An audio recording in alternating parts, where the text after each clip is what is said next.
ಟಿಪ್ಪು ಅತ್ಯಂತ ಪ್ರಜ್ಞಾಪೂರ್ವಕವಾಗಿ ಪತ್ರವನ್ನು ಮೊರತುರವನ್ನು ಬರೀತಾನೆ.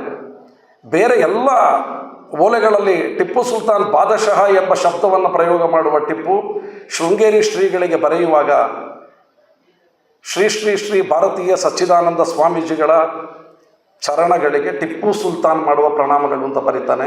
ಬಾದಶಃ ಎನ್ನುವ ಪದಪ್ರಯೋಗವನ್ನು ಉದ್ದೇಶಪೂರ್ವಕವಾಗಿ ಪ್ರಜ್ಞಾಪೂರ್ವಕವಾಗಿ ತೆಗಿತಾನೆ. ಟಿಪ್ಪುವನ್ನು ಹಿಂದೂ ವಿರೋಧಿ ಅಂತ ದೂರುವ ಯಾವ ನಾಲಿಗೆಗಳಿಗೂ ಕೂಡ ಅಲ್ಲಿ ಹೋಗಿ ಈ ಲಿಂಗವನ್ನು ಅಲ್ಲಿಂದ ತೆಗೀರಿ ಅಥವಾ ಟಿಪ್ಪು ಸುಲ್ತಾನನ ಹೆಸರನ್ನು ಅಲ್ಲಿಂದ ಅಳಿಸಿ ಹಾಕಿ ಅಂತ ಹೇಳುವ ತಾಕತ್ತಿಲ್ಲ, ದಾರ್ಷ್ಟ್ಯ ಇಲ್ಲ. ಇವತ್ತು ಯಾರು ಹಿಂದೂ ಧರ್ಮ ಸಂಸ್ಥಾಪನಾಚಾರ್ಯರು ಅಂತ ಹೇಳಿಕೊಂಡು ಮುಂದೆ ನುಗ್ತಾ ಇದ್ದಾರೋ, ಹಿಂದವಿ ಸಾಮ್ರಾಜ್ಯದ ಸಂಸ್ಥಾಪಕ ಅಂತ ಯಾರು ಇವತ್ತು ಶಿವಾಜಿಯನ್ನು ಮುಂದಿಟ್ಟುಕೊಂಡು ಶಿವಾಜಿಯ ಹಣೆಗೆ ತಿಲಕವನ್ನು ಇಡಲಿಕ್ಕೆ ಎಡಗಾಲು ಹೆಬ್ಬೆಟ್ಟಿನಿಂದ ತಿಲಕವನ್ನು ಇಟ್ಟರು, ಅದನ್ನು ಒಪ್ಪಿಕೊಂಡು ಅದೇ 3% ಜನರನ್ನು ಆರಾಧಿಸಲಿಕ್ಕೆ ಮುಂದಾಗ್ತಾ ಇದ್ದಾರೋ, ಅವರು ಇವತ್ತಿಗೂ ಮರಿತಾ ಇರುವಂತಹ ಒಂದು ಸತ್ಯ ಅಂತ ಹೇಳಿದರೆ, ಮರಾಠರ ಇಬ್ಬರು ಪುಂಡುಕೋರರು ರಘುವರ್ಧನ್ ರಾವ್ ಮತ್ತು ಬಾಲಾಜಿ ರಾವ್ ಅನ್ನೋರು, ಪಟವರ್ಧನ್ ಅನ್ನೋರಿಬ್ಬರು ಶೃಂಗೇರಿಯ ಸಂಸ್ಥಾನದ ಮೇಲೆ ದಾಳಿ ಮಾಡ್ತಾರೆ. ಶೃಂಗೇರಿಯ ಮೇಲೆ ದಾಳಿ ಮಾಡಿದಾಗ ಅಕ್ಷರಶಃ ಮಠವನ್ನು ವಿಧ್ವಂಸ ಮಾಡಿ ಅಲ್ಲಿದ್ದ ಬ್ರಾಹ್ಮಣ ಒಟುಗಳನ್ನು ಕೊಂದು ಹಾಕಿ ಶಾರದೆಯ ಮೂರ್ತಿಯನ್ನು ಕಿತ್ತು ಬಿಸಾಡಿ ಅಲ್ಲಿದ್ದ ಎಲ್ಲ ಧನಕನಕ ವಜ್ರವೈಡೂರ್ಯಗಳನ್ನು ಹೊತ್ತುಕೊಂಡು ಹೋಗಿ ಕೊನೆಗೆ ಆ ಹೊತ್ತಿನ ಶೃಂಗೇರಿ ಮಠದ ಪೀಠಾಧಿಪತಿಗಳಾಗಿದ್ದಂತಹ ತೃತೀಯ ಸಚ್ಚಿದಾನಂದ ಭಾರತಿ ಶ್ರೀಗಳನ್ನು ಕೊಲ್ಲಲಿಕ್ಕೆ ಅಂತ ಅಟ್ಟಿಸಿಕೊಂಡು ಹೋದಾಗ ಅವರಿಗೆ ಗತ್ಯಂತರವಿಲ್ಲದೆ ಅನಿವಾರ್ಯವಾಗಿ ಅವರು ಕಾರ್ಕಳದ ಜೈನ ಬಸದಿಯೊಂದರಲ್ಲಿ ಆಶ್ರಯವನ್ನು ಪಡ್ಕೊಳ್ಬೇಕಾಗತ್ತೆ. ಒಂದು ಬ್ರಾಹ್ಮಣ ಮಠದ ಅಥವಾ ಹಿಂದೂ ಸಂಸ್ಥೆಯ ಅಥವಾ ಹಿಂದೂ ಸಂಸ್ಥಾನದ ಒಬ್ಬ ಪ್ರಮುಖ ಮಠಾಧಿಪತಿ ಎಲ್ಲೋ ಅವಿತು ಕುಳಿತುಕೊಂಡಾಗ ಯಾರೋ ಸಲಹೆ ಮಾಡ್ತಾರೆ, ಬಹುಶಃ ನೀವು ಶ್ರೀರಂಗಪಟ್ಟಣದ ದೊರೆ ಅಥವಾ ಮೈಸೂರು ಸಂಸ್ಥಾನದ ದೊರೆ ಟಿಪ್ಪುವಿಗೆ ಒಂದು ಮನವಿ ಮಾಡಿದರೆ ಆತ ನಿಮ್ಮ ರಕ್ಷಣೆಗೆ ಬರಬಹುದು. ಅವರಿಗೂ ಅಳುಕಿರ್ತದೆ, ಒಬ್ಬ ಮುಸಲ್ಮಾನ ದೊರೆ ನಿಜವಾಗಿಯೂ ಬಂದಾನ ಬಾರದಿದ್ದಾನ. ಕೊನೆಗೂ ಅವರು ಒಂದು ನಿರೂಪವನ್ನು ಕಳಿಸ್ತಾರೆ ಟಿಪ್ಪುವಿಗೆ, ನಮ್ಮ ಮೇಲೆ ಮರಾಠರಿಂದ ಹೀಗೆ ಹಲ್ಲೆ ಆಗಿದೆ, ನಮ್ಮ ರಕ್ಷಣೆ ಮತ್ತು ತಾಯಿ ಶಾರದೆಯ ಪುನರ್ ಪ್ರತಿಷ್ಠಾಪನೆ ತುಂಬ ಅಗತ್ಯ ಇದೆ, ನಿಮ್ಮಿಂದ ಸಹಾಯ ಆದೀತ. ಬಹುಶಃ ಅಲ್ಲಿಂದ ಬಂದ ಉತ್ತರವನ್ನು ಶ್ರೀಗಳು ಕೂಡ ನಿರೀಕ್ಷೆ ಮಾಡಿರಲಿಕ್ಕೆ ಸಾಧ್ಯ ಇರಲಿಲ್ವೇನೋ. ಟಿಪ್ಪು ಅತ್ಯಂತ ಪ್ರಜ್ಞಾಪೂರ್ವಕವಾಗಿ ಪತ್ರವನ್ನು ಮೊರತುರವನ್ನು ಬರೀತಾನೆ. ಬೇರೆ ಎಲ್ಲ ಓಲೆಗಳಲ್ಲಿ ಟಿಪ್ಪು ಸುಲ್ತಾನ್ ಬಾದಶಃ ಎಂಬ ಶಬ್ದವನ್ನು ಪ್ರಯೋಗ ಮಾಡುವ ಟಿಪ್ಪು ಶೃಂಗೇರಿ ಶ್ರೀಗಳಿಗೆ ಬರೆಯುವಾಗ ಶ್ರೀ ಶ್ರೀ ಶ್ರೀ ಭಾರತೀಯ ಸಚ್ಚಿದಾನಂದ ಸ್ವಾಮೀಜಿಗಳ ಚರಣಗಳಿಗೆ ಟಿಪ್ಪು ಸುಲ್ತಾನ್ ಮಾಡುವ ಪ್ರಣಾಮಗಳು ಅಂತ ಬರೀತಾನೆ. ಬಾದಶಃ ಎನ್ನುವ ಪದಪ್ರಯೋಗವನ್ನು ಉದ್ದೇಶಪೂರ್ವಕವಾಗಿ ಪ್ರಜ್ಞಾಪೂರ್ವಕವಾಗಿ ತೆಗಿತಾನೆ. ಪತ್ರದಲ್ಲಿ ಹೇಳ್ತಾನೆ, ಶೃಂಗೇರಿಯ ಮಠದ ಮೇಲೆ ನಡೆದ ದಾಳಿ ನಿಜಕ್ಕೂ ಅಕ್ಷಮ್ಯ. ನಿಮ್ಮ ಮೇಲೆ ನಡೆದಿರುವಂತಹ ದಾಳಿಯನ್ನು ಕೂಡ ನಾವು ಸಹಿಸೋದಿಲ್ಲ. ಈ ಕೂಡಲೇ ತಾವು ಧರ್ಮ ಸಂಸ್ಥಾನಕ್ಕೆ ಹಿಂದಿರುಗಬೇಕು, ತಾಯಿ ಶಾರದೆಯನ್ನು ಪುನರ್ ಪ್ರತಿಷ್ಠಾಪನೆ ಮಾಡಬೇಕು.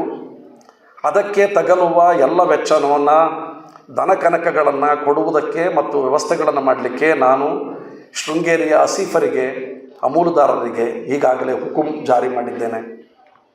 ಇಷ್ಟು ಹೇಳುವ ಟಿಪ್ಪು ಸಚ್ಚಿದಾನಂದ ಭಾರತಿ ಶ್ರೀಗಳಿಗೆ ಈ ಹೊತ್ತಿನ ನಮ್ಮ ರಾಜಕಾರಣಿಗಳಿಗೆ ಕೊಡುವ ಪೈಲಟ್ ಮತ್ತು ಎಸ್ಕಾರ್ಟಿನ ಹಾಗೆ ಮುಂಗಾವಲು ಮತ್ತು ಹಿಂಗಾವಲು ಪಡೆಗಳನ್ನು ಕಲ್ಪಿಸಿಕೊಟ್ಟು ಅವರಿಗೆ ಒಂದು ಬೆಳ್ಳಿ ಪಲ್ಲಕ್ಕಿಯನ್ನು ಕೊಟ್ಟು ಛತ್ರ ಚಾಮರಗಳನ್ನು ಕೊಟ್ಟು ಶೃಂಗೇರಿಯ ದೇವಸ್ಥಾನದ ಪುನರುದ್ಧಾರಕ್ಕೆ ನೆರವನ್ನು ಕೊಟ್ಟು ತಾಯಿ ಶಾರದೆಯ ಪುನರ್ ಪ್ರತಿಷ್ಠಾಪನೆಯನ್ನು ಮಾಡಿಸಿದ್ದಲ್ಲದೆ ತಾಯಿ ಶಾರದೆಗಂತ ನೀಡಿದಂತಹ ವಜ್ರಾಭರಣಗಳನ್ನು ಈ ಹೊತ್ತಿಗೂ ನವರಾತ್ರಿಯ ಸಮಯದಲ್ಲಿ ಧರಿಸ್ತಾರೆ ಮತ್ತು ಇದು ಟಿಪ್ಪು ಕೊಟ್ಟದ್ದು ಎನ್ನುವುದಕ್ಕೆ ಅವರ ಬಳಿ ದಾಖಲೆಗಳು ಇವೆ. ನಡುವೆ ನಡೆದ ಎಲ್ಲ ಪತ್ರ ವ್ಯವಹಾರದ ದಾಖಲೆಗಳನ್ನು ಒಬ್ಬ ಹಿರಿಯ ಸಂಶೋಧಕರಾದ ಡಾಕ್ಟರ್ ಎ ಕೆ ಶಾಸ್ತ್ರಿ ಅವರು ಯೂನಿವರ್ಸಿಟಿ ಗ್ರ್ಯಾಂಟ್ ಕಮಿಷನ್ ನೆರವಿನ ಜೊತೆಯಲ್ಲಿ a letter correspondence in between Sringeri Math and Hyder Ali Tipu ಎನ್ನುವ ಒಂದು ಪುಸ್ತಕದಲ್ಲಿ ಹೊರಗೆ ತಂದಿದ್ದಾರೆ. ಆಸಕ್ತರು ಅದನ್ನು ಕೂಡ ಗಮನಿಸಬಹುದು. ಇದು ಒಂದಾದರೆ, ಎರಡನೆಯದು ಐತಿಹಾಸಿಕವಾದ ದಾಖಲೆಗಳಿಲ್ಲದಿದ್ದರೂ ಕೂಡ ನಮ್ಮ ಹತ್ತಿರದ ನಂಜನಗೂಡಿನ ಕಥೆ ಎಲ್ರಿಗೂ ಗೊತ್ತಿದೆ. ಟಿಪ್ಪುವಿನ ಒಂದು ಆನೆಗೆ ಕಣ್ಣು ಬೇನೆ ಕಾಣಿಸ್ಕೊಳ್ತು. ಕಣ್ಣು ಬೇನೆ ಕಾಣಿಸ್ಕೊಂಡಾಗ ಯಾರೋ ಒಬ್ಬರು ಸಲಹೆ ಮಾಡಿದರು ಪಂಡಿತರು, ತಾವು ನಂಜನಗೂಡಿನ ನಂಜುಂಡನಿಗೆ ಹರಕೆ ಮಾಡಿಕೊಳ್ಳಿ, ನಿಮ್ಮ ಆನೆಯ ಕಣ್ಣು ವಾಸಿ ಆಗ್ತದೆ. ಆತ ಹೇಳಿದ, ನಂಜುಂಡ ದಯಮಾಡಿ ನನ್ನ ಮುದ್ದಿನ ಆನೆಯ ಕಣ್ಣಿಗೆ ಯಾವ ಬೇನೆಗೆ ಬಾರದ ಹಾಗೆ ನೋಡ್ಕೋ. ಅದು ಕಾಕತಾಳೀಯವೋ ಪಂಡಿತರು ಮಾಡಿದ ಮದ್ದೋ ಮತ್ತೊಂದು. ಆನೆ ಹುಷಾರಾಯಿತು. ಸುಲ್ತಾನನಿಗೆ ಸಂತೋಷ ಆಯಿತು. ಸುಲ್ತಾನ ಕೂಡಲೇ ನಂಜನಗೂಡಿನ ನಂಜುಂಡೇಶ್ವರನ ಸನ್ನಿಧಿಗೆ ಹೋಗಿ ಒಂದು ಪಚ್ಚೆ ಲಿಂಗವನ್ನು ಕೊಟ್ಟ. ಅದನ್ನು ಹಕೀಂ ನಂಜುಂಡ ಅಂತ ಅವತ್ತು ಕರೆದ. ಸನ್ನಿಧಿಗೆ ಹೋಗಿ, ಯಾರು ನೀವು ಕೈ ಮುಗಿತೀರಾ, ನಿಮ್ಮ ಬಲಭಾಗದಲ್ಲಿ ಟಿಪ್ಪು ಸುಲ್ತಾನ್ ಬಾದಶಾಹರವರು ನೀಡಿದ ಪಚ್ಚೆ ಲಿಂಗ ಎನ್ನುವ ಹೆಸರಿನ ಮೂಲಕ ಹಕೀಂ ನಂಜುಂಡನಿಗೆ ತ್ರಿಕಾಲದಲ್ಲಿಯೂ ಪೂಜೆ ಆಗ್ತಾ ಇದೆ. ಟಿಪ್ಪುವನ್ನು ಹಿಂದೂ ವಿರೋಧಿ ಅಂತ ದೂರುವ ಯಾವ ನಾಲಿಗೆಗಳಿಗೂ ಕೂಡ ಅಲ್ಲಿ ಹೋಗಿ ಈ ಲಿಂಗವನ್ನು ಅಲ್ಲಿಂದ ತೆಗೀರಿ ಅಥವಾ ಟಿಪ್ಪು ಸುಲ್ತಾನನ ಹೆಸರನ್ನು ಅಲ್ಲಿಂದ ಅಳಿಸಿ ಹಾಕಿ ಅಂತ ಹೇಳುವ ತಾಕತ್ತಿಲ್ಲ, ದಾರ್ಷ್ಟ್ಯ ಇಲ್ಲ. ಇದರ ಜೊತೆಗೆ ಇನ್ನೂ 2 ಸಂಗತಿಗಳನ್ನು, ಬಹಳ ಪ್ರಮುಖವಾದ ಸಂಗತಿಗಳನ್ನು ನಾನು ಹಂಚಿಕೊಳ್ತೇನೆ.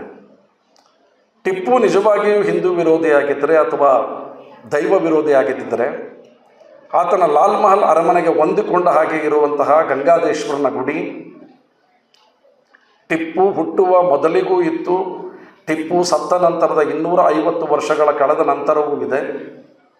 ಟಿಪ್ಪುವಿನ ಲಾಲ್ ಮಹಲ್ ಅರಮನೆಯ ಮುಂದಿನ ನರಸಿಂಹ ಆಗಲೂ ಪೂಜೆಗೊಳ್ತಾ ಇದ್ದ, ಈಗಲೂ ಪೂಜೆಗೊಳ್ತಾ ಇದ್ದಾನೆ.